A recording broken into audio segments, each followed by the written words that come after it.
I found a journal entry I wrote the other day that I said, my life has been more getting comfortable with what I was getting comfortable today with what I was uncomfortable with yesterday than changing what I was uncomfortable with yesterday. Let's double click that because that's great. It's about getting comfortable with what you were uncomfortable with rather than changing the thing that makes you Yeah. uncomfortable. When you have that sort of resilience, you're a repeat offender. You just keep stepping in the same pile of shit and you get up and dust yourself off instead of ever stopping to go, why do I keep stepping in that same pile? What do you do when you're really good at something and your career is thriving as a result? Except you're really bored or have completely fallen out of love with it. That was Matthew McConaughey's challenge. He was Mr. Rom-Com for years. And as much as he wanted to change, both his agent and audiences couldn't imagine him doing anything else. And so the offers never came. Instead of doing what most of us would have done, continuing to make the money and enjoying the success, he had the courage to simply stop. He started to say no to all the wrong offers, and he was determined to wait for the right one, no matter how long it took. How did he find that courage? The secret is McConaughey knows himself so well that the pivot was an easy choice. The question I wanted answered is how can the rest of us have that same clarity? And the answer may surprise you. McConaughey has actually been journaling since he was a teenager, and all those private pages that he wrote eventually became public in his first book, Greenlights, and again in his new book, Poems and Prayers. And the lesson all of his work teaches us is that when we have to make a hard pivot in our lives, it's actually much harder to do in the moment. And instead of waiting for them to happen, we can start preparing for them today. This is a bit of optimism.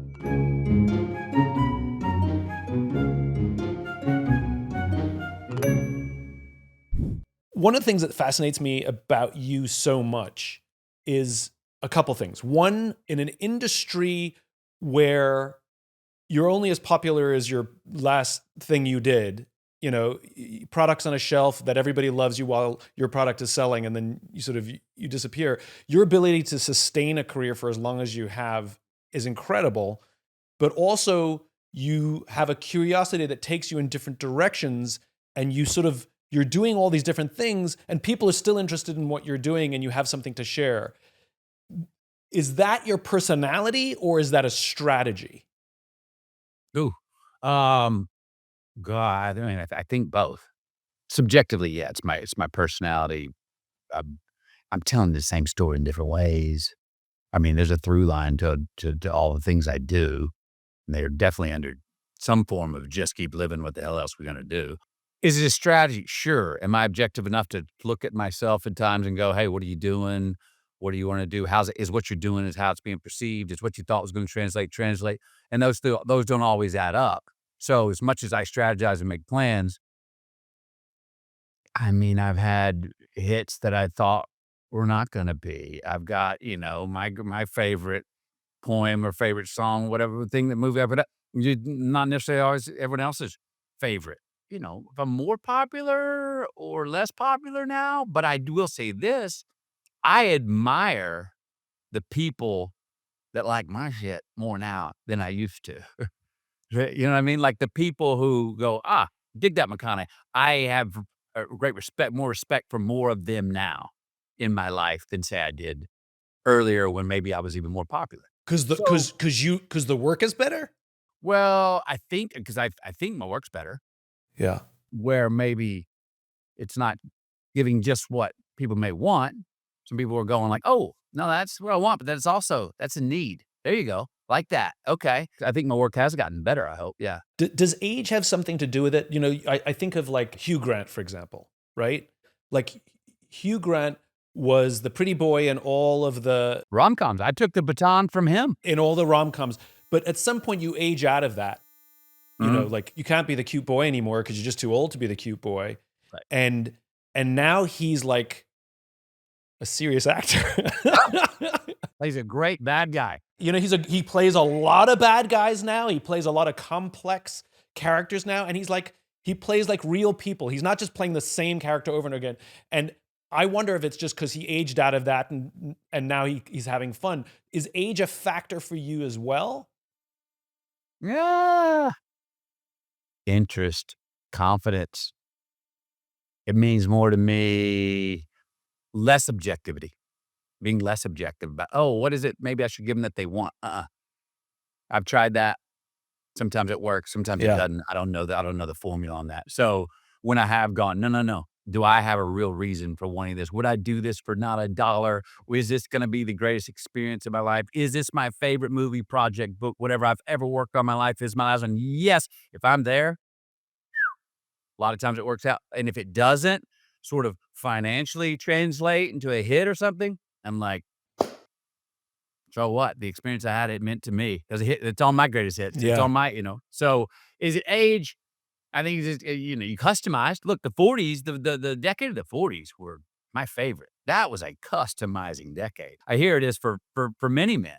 You know, that's where I was like, '30s were getting rid of things that didn't feed me. '40s were leaning into the things that did and evolving and helping those get more mature and clear for me. And then Hugh, I don't know Hugh well enough, but I know he's got a crackling sense of humor. He'd probably say something like, "Well, I don't know if I grew out of those, rom-coms. I'd say I'm just playing roles that are more like who I really am now." I I would guess he would have some sort of comment like that, you know? "Oh, that was acting. This is Right, like." exactly. This is the real you.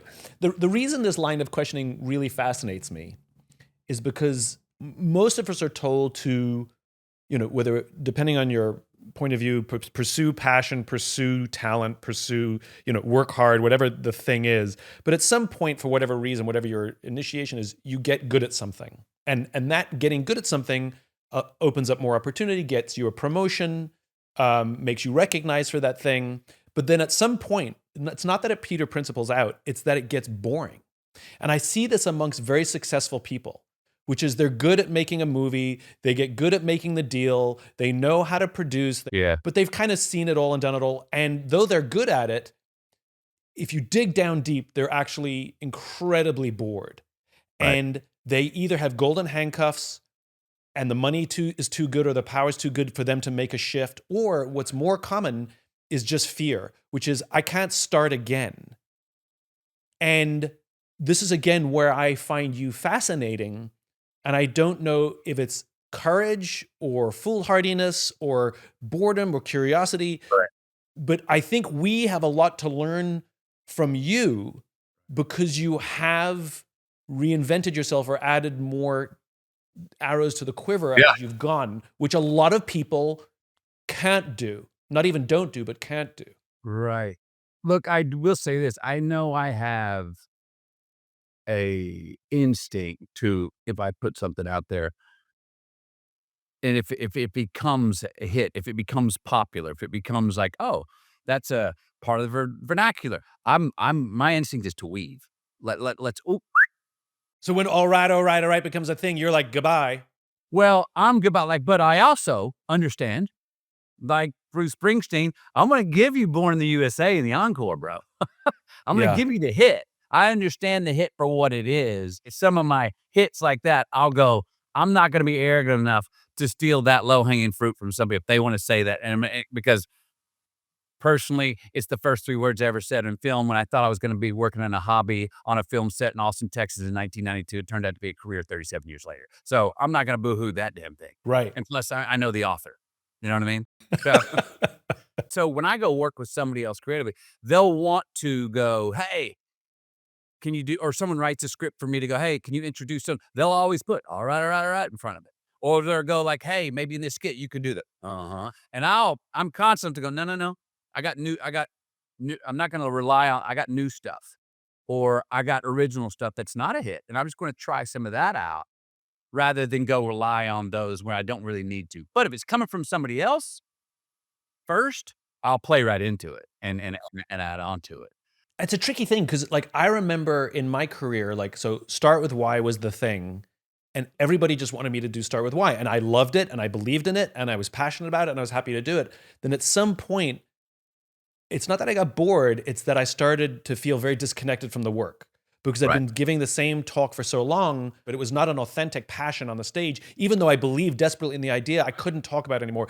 And besides, I had new ideas. And I remember I started to say, I won't do this anymore I have new stuff. And people were so afraid Yep. of me doing new stuff because they're paying money. They want the hit. Yep. And so I'd say, I'd like new stuff. And people would say, no. Then did you start just answering the question they should have asked? It was a combination of ignoring people. Because once you're on the stage and you have a microphone, it's too late now, right? Yeah. And it turns out that the new stuff was really good so that they were happy. And it was also finding a couple of people who were like, all right, we're entrepreneurial. We'll let you try something new. And the first pivot was the most difficult because the other people felt the risk more than I did. Yeah. Because they wanted me to play to the thing that they knew me for. Yep. And they had the risk. I was fine with making a pivot. And if I bombed, that's on me. Right. But once I did it once, people were much more comfortable with me trying new stuff in the future. So I guess the question is what was the first one that gave people comfort that you can pivot? Like the fear that they had of doing something new with you was excruciating and they couldn't do it. Right. Because they wanted the thing they knew that would work and you were offering them something that there was no data. You're a rom-com guy. Yeah. You fit a box. Rain of Fire. It's a great, fun story, I'll tell you. So I'm Rom-Com king, and I get hired Rain of Fire to play the Dragon Slayer, post-apocalyptic London, okay? Well, I decide 4 a.m. that, you know what, Dragon Slayers wouldn't have, I had good long locks and everything. They wouldn't have long locks, you know, you won't catch on fire. So I'm gonna shave my head. Well, I shaved my head. The next day, this is back before phones and people just taking pictures. The next day, paparazzi got me on the street in New York with a shaved head. And they don't have to shave your head, but it's kind of can be ugly the first when you shave it. It's stark white and it's got lumps and divots and stuff. I get a note from the financier 2 days later. Says he saw the picture. He goes, I'm gonna see this picture where it seems as though you have a shaved head. I'm assuming this is a bald cap. And just a prank you're pulling, because if you did in fact shave your head for this role, that would be bad karma. I'm like, oh shit, but I'm about to lose the job. How can I save this thing? I go tan my head out by the pool for a week. I buy a 3-piece blue suit and I go to this poppin' Hollywood party that next Monday night, man. And I'm getting in all the pictures and taking pictures with everybody on purpose, looking sharp. 2 days later, those pictures come out in the trades. I look sharp with a bald head. It's tan, beard's kind of got gold locks in it. All of a sudden, get a call. Love the creative choice of the shaved head. Perfect. Well, what happened? Somebody, I don't know, some secretary or somebody go, I think he looks kind of hot. And he went, you do? Okay, I was in. They wanted the locks of romantic comedy McConaughey. That was it. And I just bucked it and then kind of out hustled the hustle by going, well, I want to keep the job. And I'm going to, if I can make them think I look, you know, HOT to somebody, their eyes, then I'll keep the job. And it worked. Yeah. Look, in now speaking engagements, I get, I do speaking engagements where I go talk to companies. They're going into a new year. Here's their theme. And they would love to talk about green lights. Well, I put out poems and prayers and I go, okay, I like talking about a lot of stuff about green lights. And they're true stories. I can tell them for days. The same time, I've got other stories. And I've, even since then, I've got new ones. And I've got new philosophies on life that I'm trying to test and find patterns in for the next book and just philosophy. Well, again, when I said earlier, do you answer questions that they should have asked? I'll come off of the typical green light answer that they love and give them something new. And it is maybe a little shocking the first time, but I'll test it. You can tell in the audience, did it translate, even though it's the first time they've ever heard it, or not what the moderator expected, And if I pull it off, I start to incorporate that. And now all of a sudden I'm building a new narrative for what I will talk about and how I will talk about things that are different than they were 4 years ago. But when did the market become comfortable with you doing things that were different and not what they had hoped for or expected? Well, I forced my own hand and thankfully forced theirs and they played into it. Literally when I took the time off from the rom-coms to go do the dramas. And I didn't know how long was I going to get offered. And it went for 2 years. Right. And then they came back and thought I was a new bright idea for something like a Killer Joe, which was an independent, hard R, almost NC-17 show. But it was an independent that it popped above the level, the waterline. But the point is, you had to start with an independent. Yes. You had it. So this makes sense. So there was somebody where They could pay less money to get a McConaughey. They were willing to take a risk because they'd rather have your name in the trailer than you play a rom-com guy. Yep. Like, big Hollywood wouldn't take the risk on you. No, they let me back in the independent world and were like, "Yeah, and you know what? We'll pay a fourth of your quote if you wanna do that drama, but we ain't touching your quote for the rom-com." Right. Alright, alright. And then it was, "We're not paying your quote at nothing. Doesn't matter how little you take." So then the independent comes in. I happen to be in an interesting story that pops its head a little bit, and I Right. go, "Bing, bang, bang, bang," and I kinda like a it was rapid fire, 1, 2, 3. I had that and 2 others kinda came out at the same time. They weren't all big successes. They were independent, but they Right. sort of got their head above the waterline, the performance and the movies. They were just radical. Yep. They were wild little indies that kinda got me in the Spirit Award sort of area, right? Yeah. Yeah. And so with that success, I kept going. Then we get some that, well, Mud was still not a big studio thing. That was like a $10 million thing.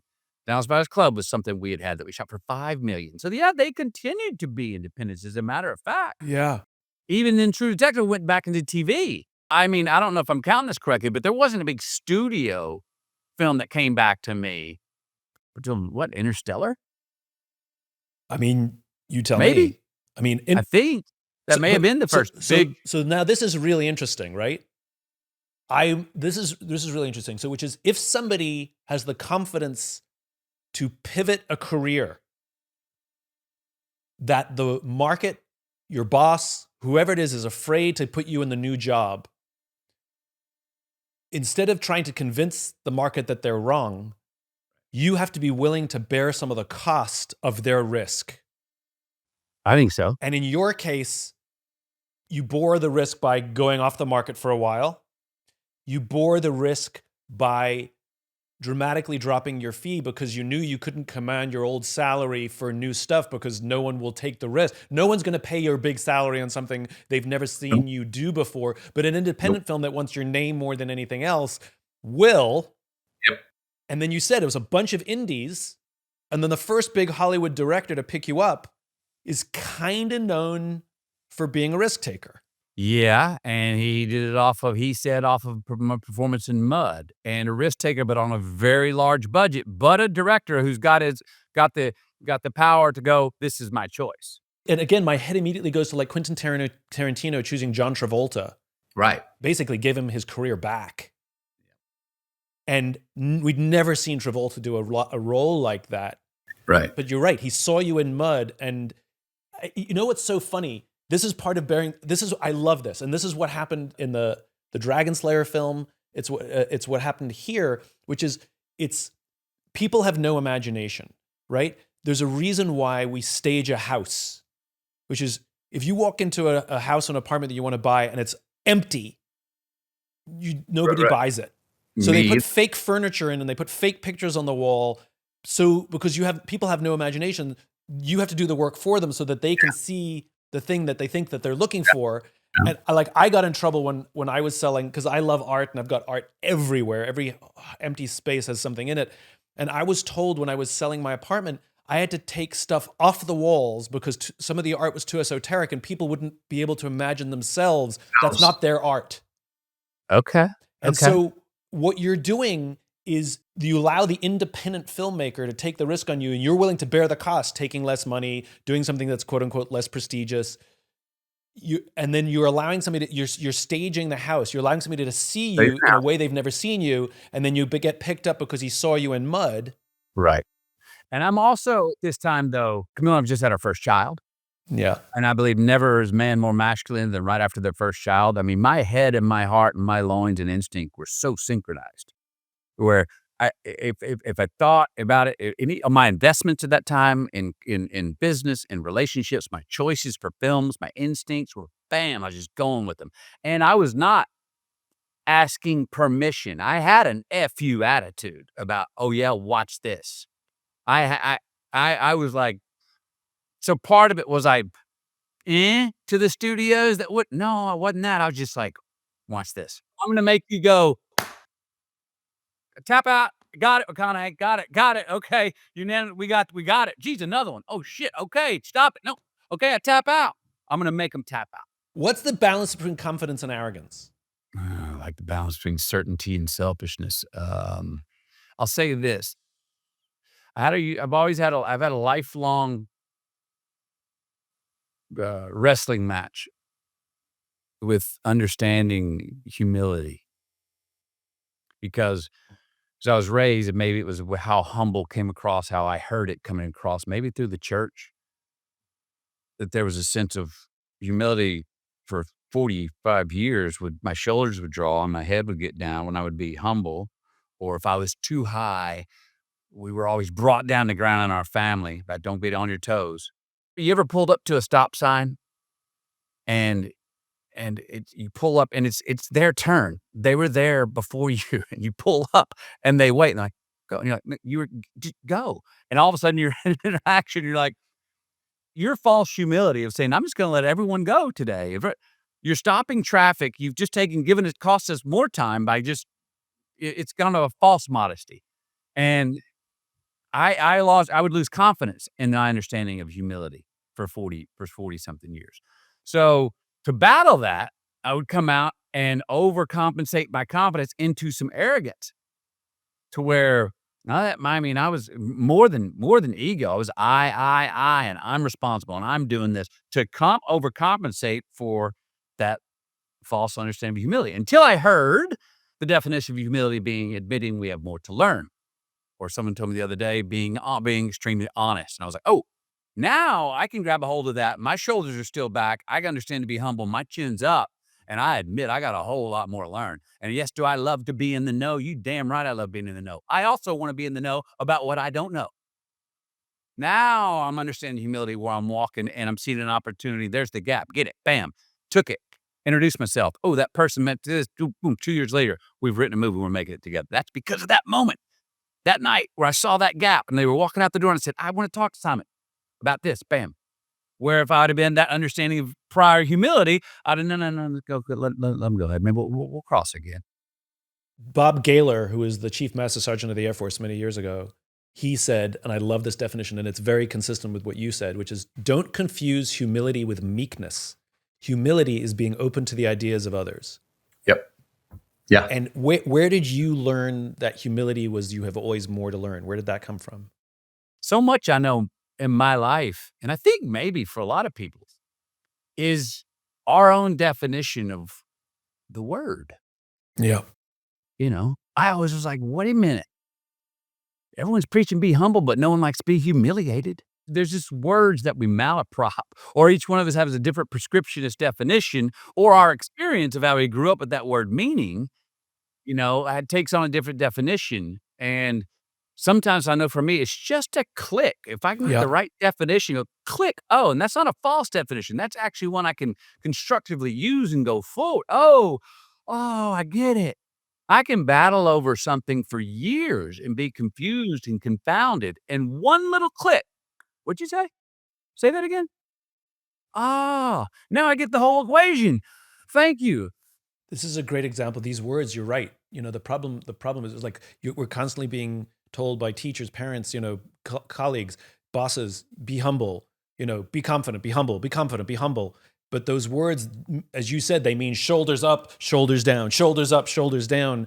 And you find yourself playing this silly game. But when you find a definition that just allows you to manage your behavior appropriately, which is be open to the ideas of others, you always have more to learn. Instantly, you show up shoulders up and ears out. Right. It's not arrogance, it is confidence. Right. And it is humble because you're like, ooh, that's interesting. Tell me more of that. Yeah. I think you're right.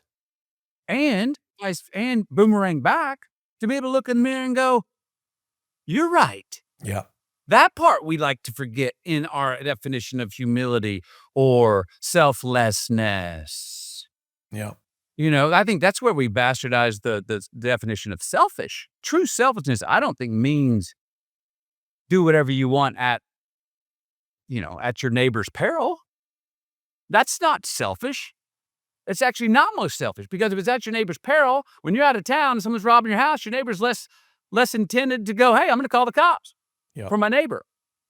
I'd say that's more selfish, to take care of your neighbor with your choice as well as taking care of your own. Is investing and start making sacrifices today for our children's future more selfish, or is to absolutely whore and rampage all our resources today so they'll be left with nothing? Which one's more selfish? I would say the first is more selfish if you love your kids. I mean, again, you talk about infinite game. So much of it's based on how far out can we project? Say more about how it's more selfish. Like kids, and you love them, right? You give a damn about your kids. If you're going to make a sacrifice today of some resources you have, or maybe sacrifice some time of something that you want to do, you could do it another time, even though you really want to do it right now. Just maybe spend time Okay. with your kid. Maybe that's it. Maybe it's that practical. You're going to sacrifice that. And hence, in hope, spending that time, more time with them will help them become more healthy adults as they go out into the world on their own in the future because of the time quality time they got to spend with their father. Or if it's more magnanimous, you're a resource that we have right now in our life that we're using up to go, man, you know, we're getting ours now, but boy, we're depleting the future for my daughter's generation when she becomes, or her kid's generation. Mm. But if I sacrifice some now, they'll have more later. So which one's more selfish is what I'm saying. There's data on this that when people invoke, you hear politicians do it all the time, when we invoke, it's the right thing to do for our children. What would you do for our children? What about the future, preserving the future? And nobody ever makes the right decision with that framework, right? Because we always think about the here and now. But there's data on this that when people have a sense of where they come from, you're actually better at making long-term decisions because you don't want to let down those that came before you. You don't want to make their sacrifices go in vain. So if you know about the sacrifices your parents or your parents' made on your behalf or that benefited you, you want to uphold that legacy, and that actually makes you a better decision-making. So actually seeing yourself in a continuum. And in the continuum, yes. If you do that, isn't that ultimately more selfish? Or I ask you this, because my pastor thinks I'm pushing a big square rock up a big steep hill with this redefinition of selfishness. I'm trying to reclaim it to go, no, everything we do should be more selfish. We should be more full of ourselves. We should project further. If we can just believe that the rewards of what we do now, if we can project further out for when we may get them, and we may not even get them in this lifetime. Yeah. Maybe it's our kids, maybe it's the next generation, maybe it's 4 generations now. Isn't that delayed gratification a more selfish act? If I play the role of your pastor, I think that you are playing with the paradox. Yep. You can't choose a side because it's a paradox, right? So every moment of every day, you are both an individual and a member of a group. You're you, and you're a member of a team, a family, a church, whatever it is, and every day you're confronted with small or big decisions. Do I put myself first at the sacrifice of the group, or do I put the group first at the sacrifice of myself? And there's 2 schools of thought. Protect yourself so you can help the group, protect the group so they can help you. You made the neighbor analogy. But the reality is it's both, and it's sometimes paradoxical, and it doesn't always line up. And this is part of the difficulty of being human. So I think to say that's more selfish or that's more selfless, the answer is yes. Like selfless acts will benefit you and selfish acts may benefit them. And I think it's the paradox of the juggle. And the goal is not to let the scale tip too far in either direction, because there's also a difference between being selfless and martyring yourself, where you're giving and giving and giving so much of yourself, where you get no sleep, all you have is stress because you want to be the best person in the world. That's self-destructive, and that's just stupid. Yep. And so saying no sometimes is the best thing you can do for the greater good. Do unto others as you would have them do unto you. Love yourself as your neighbor. That's directly just going back to the self-ish. It's accepting that even when I'm a part of a group, a community, a society, a church, a team, even in those moments that I'm a part of a whole, I am also me. Yep. And I think to try and reconcile the paradox, people can write whole books about one side versus the other, and I think it's a fruitless exercise. The answer is both, and the only way you know you're doing a good job is you can only check in on your selfishness by checking in with yourself. You can only know if you're doing a good job on selflessness by checking in with others. And I think the way you reconcile the paradox is by constantly checking in with others and constantly checking in with yourself, Right. that you get feedback from others. Right. Are you okay? Thank you for being there for me, versus Yep. you selfish asshole. Yep. Right? And check, because if you only check in with yourself and never check in with others, you run the risk of being caustically, toxically selfish Yep. versus toxically selfless, Yep. which is toxic to yourself. So I think that as social animals, we forget that we have feedback mechanisms.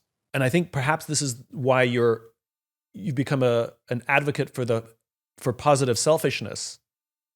I think you have a practice of checking in with yourself more than most. Okay. I've been told that many times.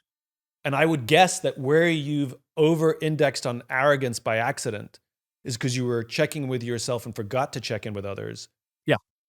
That's when my selfish can turn into certainty. Right. Where you humbled yourself excessively, it's because you took the counsel of your dad or others too much at the loss of checking in with self, which at the most basic level is, gut check. Yeah. The most basic level is, does this feel right? Yeah. Did you cultivate checking in with yourself? Like, what age did you start journaling, for example? Started journaling sincerely journaling at 17. Okay. What happened at the age of 17 that you said, I'm going to start writing it down my life? Well, Which is a checking in practice. That's what it is. yeah. So things were going really well. And I was, I was the guy in high school who was, I was popular. Yeah, I won most handsome. I had a 4 handicap in golf. I had a job with some cash in my pocket. I was dating the best girl in my school. But I was also, good friends with the quarterback of the football team. But I was also one of the only guys that was friends with Betty Rice, who everyone thought was the only class gothic lesbian. I was also the guy that got in fight because the gang tried to pick on Ernie, the short little black kid with the big afro, and they kept thumping him, and I just was he was the underdog. But I noticed that things were going well for me. For some reason, I think it partially had to do with my buddy Rob Bindler, who, because I was such an extrovert and on the weekends would love to just go party and chase girls, he was my first friend that I met in art class. And he was a 120-pound wet Jewish kid who he introduced me to, hey, you ever watch movies on a weekend night? You ever read a book? So we became buddies. It was great because my mom would call Salt and Pepper. I would bring him on Friday night to our tailgates in the country where we drink beer at the kegger and dance and chase girls, listen to loud music. And then on Saturday night, we go to his house and watch a movie or two and talk about, he introduced me to a philosopher book or something. We play ping pong and just hang out. And so he invited an introspection that I didn't know was there, but I had already. So I start writing things down about why are things going well? Well, I noticed in ways that I was handling preparation for my grades so I could make mom and dad happy. I didn't give a damn my grades. I just need to make A's to make mom and dad happy. If they're happy, then my life's easier. Then I'm getting more of what I want. My curfew gets extended. I can go play more. I got more freedom. So I got that game. I don't remember how the Liberty Bell cracked, but I passed that test. You know what I mean? So I'm figuring this out. I'm also noticing at this time, this high school GED shit don't mean nothing, bro. Just got to make some good enough grade to get into a college. And I also noticed at that time at 17, college don't mean nothing either, bro. So I started to kind of think past that, even at 17, and write things down in my life. I was like, these are working, and I believe these will continue to work. Now, cut to a year later, I'm exchange student in Australia. I'm lost, lonely, that handicap, the girl, the 45 bucks in my pocket, the no curfew, the straight A's, beep, red light, stop. I'm in the middle of the country in bump nowhere with a very odd family, and I'm all alone. I don't have my buddy Rob to hang out with, talk about on Saturday night, although he was one of the only people I wrote. I don't have my friends or that girlfriend or my affluence that I had on Friday night for my confidence to bounce things off. I ain't even got my parents to bounce things off. So while I'm losing my mind over there, I'm alone, basically. I'm going mad, but something in me is telling me,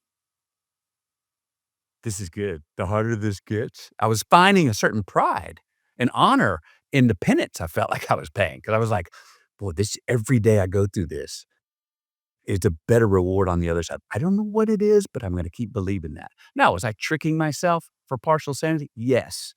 Was I surviving on a certain optimism and was it delusional to an extent? Yes. But I would say in hindsight, it happened because I don't think I'd be here with the Lab Bab if I didn't have that year. I wrote in earnest in that year because I was my only friend I could talk to. So I wrote 14-page letters to me. I returned 16-page letters to me. I was in a Socratic dialogue that was awesome, but I look back at it now, they're hilarious, Simon. Talk about too many adjectives and adverbs of a kid who's lost. It was like 19-line run-on sentences with more LYs on more words. It was like, oh, you've lost your grease, but I stuck with it. Yeah. I was forced to figure out who the hell I was. I was forced to talk to myself without having any exterior stimulus or that I could trust coming to me. And it was a full year, which is a long enough time to get through the other side of it. Yeah. I stayed in hell and I didn't have a parachute to pull. And as you know, if we stay in it long enough, sometimes you come out the other side, the shit. I had this experience with writing Green Light. Yeah. I looked at my past. I had shame. I had guilt. I had embarrassment. The first 2 weeks of sitting down with my journal since I was 18 years old were hell to look at. And then on the 12th day, all of a sudden I'd read some shit I did, and I went, and I laughed. And all of a sudden I started looking at all the other shit I did, and I started giggling. And I started noticing all the other shit I fucking did. I was like, oh, it got you here. That time when you were extremely arrogant, you got look, 6 months later, you got humbled in front of a bunch of people. Bam, you got brought down to the ground. Oh, you learned a lesson there. Oh, and I started to notice it was a science to get me to where I am. So I started to laugh at those things that I was embarrassed, shamed, and guilty about. In earnest journaling started at 17, continued through a hard year at 18. And since then has been, I write when I'm in trouble. And I've learned, and I always said early on, don't just pick up the damn pen when things are going shitty. Pick up the pen when things are going well, because there's an engineering, there's science to it. You have a remarkable relationship with discomfort. Mm. And the idea that the things you do in your life are a mechanism to live a life you want to live, right? So, for example, you weren't necessarily motivated by grades, but by getting good grades, you recognize that your curfew goes up and your parents leave you alone. Yep. So you go through the discomfort of studying, not for the grade, but for what the grade provides. Yep. And you're in Australia in a very uncomfortable situation, and you could have shut down, you could have acted out, but this relationship you have with discomfort and your ability to project the life you want to have, and that you dealt with it in a fascinating way. And remember, you're only 17. Right. And I find it so fascinating that in this period of discomfort, you say, how do I lean into uncomfortable here? I'm going to write it down and put my discomfort right on the page in front of me. There's two things I want to bring up on that. One is I found a journal entry I wrote the other day that I said, my life has been more getting comfortable with what I was uncomfortable with yesterday than changing what I was uncomfortable with yesterday. So let's double click that, because that's great. It's about getting comfortable with what you were uncomfortable with rather than changing the thing that makes you uncomfortable. Yeah. Now, here's the challenge with that I noticed when I was 35, and I'm still working on it. When you have that sort of resilience, you're a repeat offender. You keep stepping in the same pile of shit, and you get up and dust yourself off instead of ever stopping to go, why do I keep stepping in that same pile? Oh, maybe when I turn the corner of this part of the race in my life, I'll weave to the right for the first time. No, I'll step in it over and over and over and go, get back up. And part of that is, I think with most of us, our upfalls are actually our downfalls too. Mm. What we're the best at is actually where we can work on the other side of the coin just as much or more in our life. So good. I can be a repeat offender. Your grit becomes destructive. And part of that creatively is what I have to watch. Yeah. My upfall creatively is I think I can make anything work, Simon. Yep. I got a theory that I think it's a term rather than a theory, I think more. but it goes along with your infinite game and our talk about projection and playing through the immortal finish line. And I've noticed that I do this, and I've been practicing it and sort of working on this pattern for a few years called oversight. I Mhm. oversee everything. Relationships. I come into this, I don't know you that well, but I come into this with a great reverence for you. I go into projects with a great, incredible reverence for them. Even myself and the world, the art, Mhm. most people, myself included, underperform. Mhm. But the reverence that I went into them with, Mhm. I find that I've got so much more out of them and for Mhm. me and out of the project because I thought it could be perfect and transcendental. Mhm. It got close to genius, maybe even touched in the prophetic areas, but never became divine. But oh, I wouldn't have got there if I wouldn't have come in with such Mhm. reverence. Mhm. And then going, ah, you went for the A, you got the C instead of going for the C and getting the F. Ah, great. There we go. I think it's a nice way to approach life, which is to give people the benefit of the doubt and have such reverence and respect when you walk in the room and you say, "Prove to me why you are not deserving of this reverence," versus coming in with a cynical attitude and be like, "Prove to me why I should like you more, respect you more." And because you'll find the evidence, right? Which is if you're looking for someone to be great, you'll find all the evidence of their greatness. If you come in cynical, you'll find all the evidence of them letting you down. Yeah. And what it does is it boosts other people up. They want to make you proud rather than prove you wrong. Slight change of tack here, which is, can you tell me something specific that you've done in your career? It doesn't matter if it's commercially successful or not, but any project that you've been a part of at any point in your career where if every project were like this one, you'd be the happiest person alive. The latest one, and without knowing it now that I'm saying it, of course I'm saying the latest one because the last thing I'm doing is always my favorite one I've done.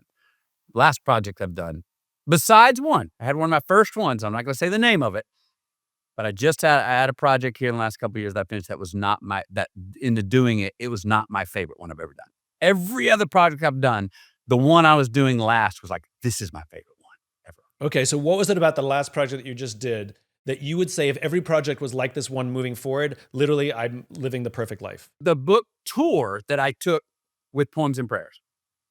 And I'm not just saying that because that's the book that I've got out there right now.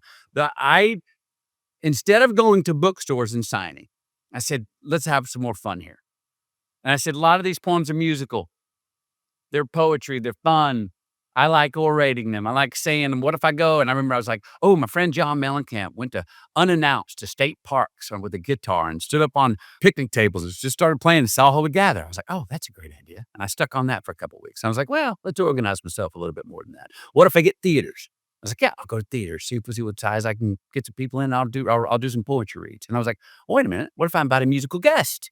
So within a week, I worked up, boom, I got a 22-minute opening sermon. And then I invite the musical guest out. We talk about some themes in life, about a certain prayer. They accompany, I do 12 song playlists, and it's spoken word prayers that are songs. I did 8 stops with 8 incredible musicians. I do a show, New York, fly to Nashville, sleep, wake up that morning, Nashville, 11 o'clock, show at 6 o'clock, from 11 to 4:30, work on the next day's show, which was going to be in Tulsa. I was always just working on one day ahead, the playlist and what I was going to write. That a lie. It was like a documentary. So I was only a day ahead of preparation, not months, a day. It was live. It was vital. I think getting on stage and not having the demarcation or the border between communication, which there's 4 borders in film, right? I'm doing someone else's script, someone else's character, going through someone else's camera eye, and edited by someone else. So there's 4 filters from my raw expression before it gets to you. All right. Even writing, that's one filter. But boy, the direct line, I've never done stage before. The direct line of being on stage and that each night and then slowly getting the confidence to go, oh, on the fly, I'm going to update how I communicate with what I'm getting back. But what specifically was it about this tour, that stands? I mean, you've had a remarkable career. You've done remarkable films. You've had incredible collaborations. You've done collaborations before. You've done all of this. What was it about this tour that outstrips everything else you've ever done? I wrote it. I believed everything I said, and I had so much fun presenting it and sharing with directly. No Memorex, no record. This is it live. It's not to bank away and as an asset to put out later. It's one of the best natural drugs I've ever had. Okay. And I was high. Tell me an early specific happy childhood memory. Not like we went to my grandparents every weekend, something specific that I can relive with you. Okay. Front yard, Getty Street. Busiest street in Uvalde, Texas. 5 lanes, 2 going each way and 1 turn in the middle. We lived right on it with no fence to the street. But there was a sidewalk, asphalt sidewalk. And we had St. Augustine grass in that yard and 1 pecan tree. And in the hot summer, I remember being out, I was allowed to play in the front, even though I knew not to go past the sidewalk, right? In my diaper. Well, I remember being there and under that tree and it being hot and me finding for the first time that, the roots of St. Augustine's a longer, thicker grass with a deeper root, needs more water. Yeah. No matter how hot the day is, the roots of the St. Augustine are always cool. And I remember that being a coolant for me. Besides being in the shade, I could find shade starting in the middle of the sun on my feet by nestling my bare feet into the roots of the St. Augustine, and it would cool my feet, which would then cool my body. I remember thinking that was really cool. So of all of the amazing experiences you had as a kid, good, bad, an amazing mother, sounds like a fantastic experience in school, what was it about this memory that is the reason you chose to tell it to me over all the others? Probably because that same afternoon, I heard this sound coming from down the street in Getty Street, about a quarter of a mile away. And it was going, and it grew louder as it neared me. And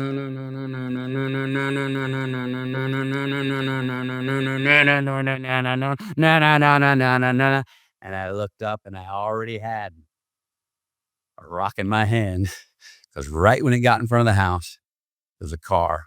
And there were 4 guys in it, one of them being my oldest brother. And they had the windows down and their asses out the window. And just as it got in front of me, na na na na na na na na na na na na na na na na, fat man!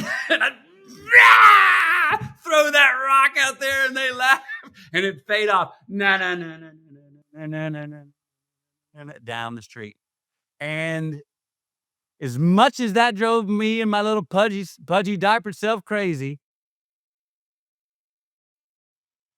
how cool was that? My big brother, my oldest brother, and his friends took time to pick on me. Yeah.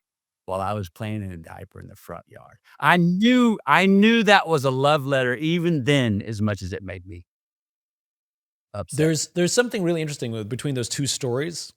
I'm not sure how to reconcile it. But when you told those 2 stories of the tour and then the front yard, there's a lot of connection. Mm. There's discovery and self-discovery, like standing in the grass and discovering for the first time these roots that can keep you cool. The discovery of you on stage, never done stage before, the newness. And then there's also the reaction, which is you get the reaction of the audience, which you said was intoxicating. And here, that's the outside world that's sort of like, that my big brother that I look up to. And this is your point about you show up with reverence, that they take time out of their day. Like that's a very different perspective than most people have, which is, oh my God, he's thinking about me with his friends. I wouldn't have been able to verbalize that then, but I knew it then.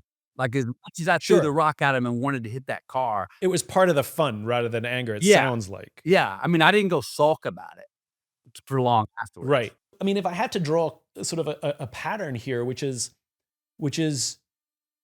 there is a self-discovery about you, which is you are very curious about the thing that is you. Yes. And I think that a lot of people go through the world, even if they're curious about the world, I don't think a lot of people are curious about themselves. And when they are, it's when they have to work on something or deal with something because something went wrong. You got trouble at work, you have relationship issues, and now I got to deal with this thing that I've got to temper. But I wouldn't call that curiosity. I'd call that reaction or triage. And you have an ongoing curiosity about yourself. The story you tell about you in high school, like you're this really popular kid, but you want to know why you're popular. You're in Australia and you want to know why you're struggling, and your comfort with all of these themes that we've been talking about, your comfort with discomfort. And I think it all boils down to this common root, which is you're insatiably curious about yourself. Even the discussion about trying to give selfishness a better brand. Yep.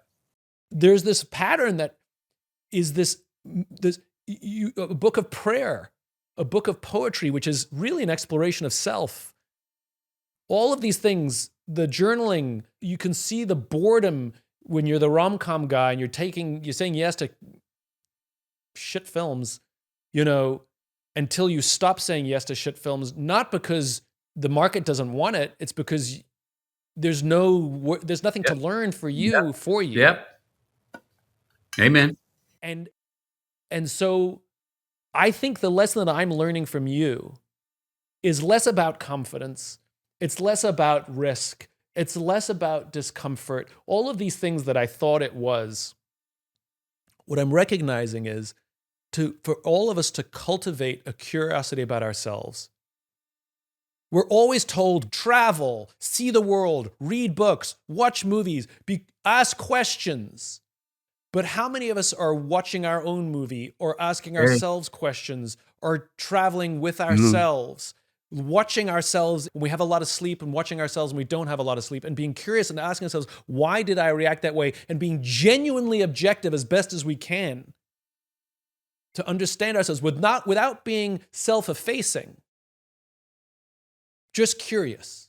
You define something that is definitely true for me, and you said it in a way because it is different than those other things of confidence or self.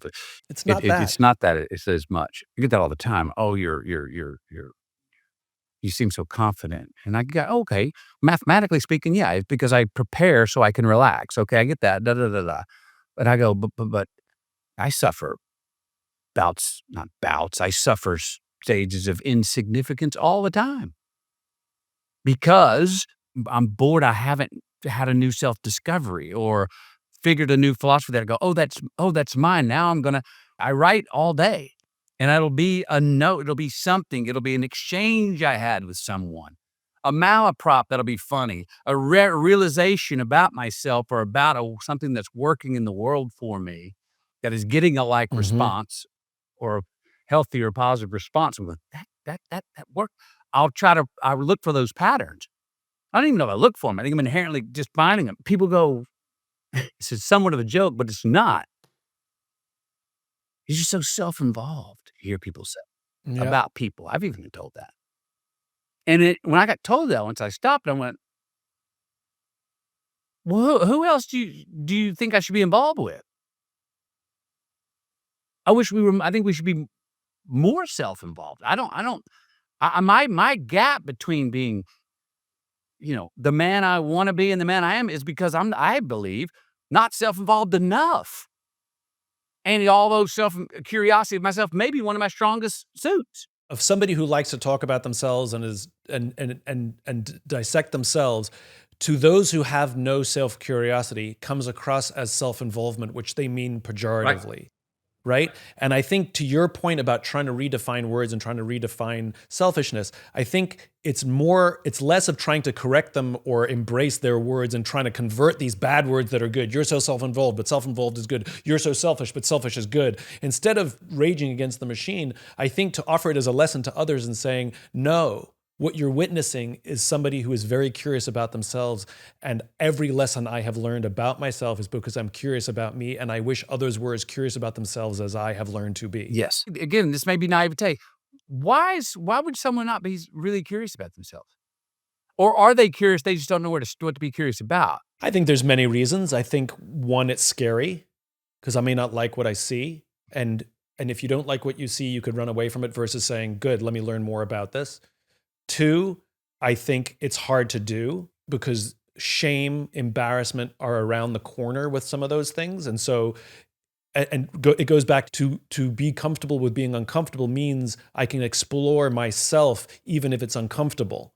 And I think for people to learn to be uncomfortable is a mechanism for curiosity. And for some, and I wish this weren't the case, but it is, I think just some people aren't curious about the world or themselves, and they go through the world, I can't believe with happiness, but they just sort of go through the world as it happens. Right. It's a beautiful thing to be curious about something. And why not start with yourself?